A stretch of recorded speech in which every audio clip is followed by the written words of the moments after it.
Working with the K here. Today's video is going to be on how to ship a flat poster on, just say, eBay or on any other selling platform. This is just how I do it. It's going to be a step-by-step, so if you're interested in seeing how I ship my flat posters, then stay tuned. Started with a box. That is a Juno reference when she said it started with a chair. So anyway, you're going to take a box that is the entire width of the poster that you're shipping, and also the length of it. You want it to be a really big box.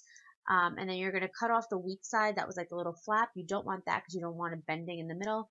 I was actually cutting, and then I realized that it's way easier just to stick a sharp part of the scissor into the side of the cardboard and to just cut it that way. I took off that little piece because you don't need it, and then this is as far down as it goes. This is just way easier to do it this way, guys. Seriously, like way easier. So I measured it in the beginning so that I could have enough box left over to put it on the front of the poster and on the back of the poster, and you'll see that in a minute. And there are some things that I do lefty and some things I do righty, and this I did better lefty, so there you go. Okay, once that happens, you're going to just take it off, and you could save that box for another project because I have a project coming up that includes that box.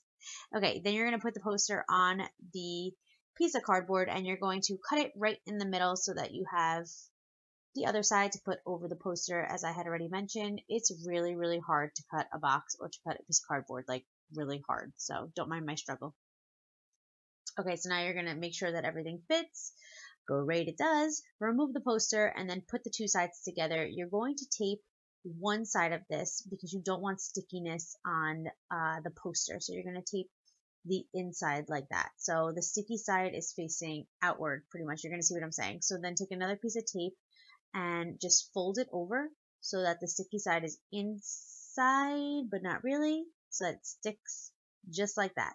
So now the whole inside of the cardboard box is not sticky, if that makes any sense, and the stickiness of the tape is on the outside so that the poster doesn't stick to it. So now this is when we're waterproofing.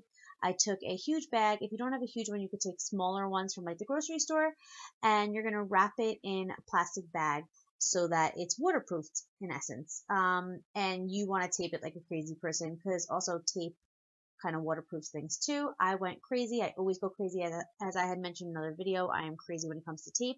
But even if there's like a hole in the bag, you can just put a piece of tape over it and it will pretty much waterproof it. So anywhere that there's an opening or any chance for water to get in, just put a piece of tape over it. Trust me on this.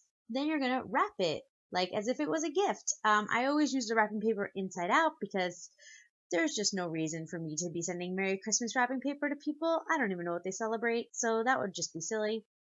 So I do it inside out, and I literally wrap it like a present using shipping tape. You obviously don't want to use regular Scotch tape. I do tape down every single place where there could be any chance of like water coming through. I don't even really show you as much tape as I put on this, but I go crazy with the tape because I don't want any water getting through.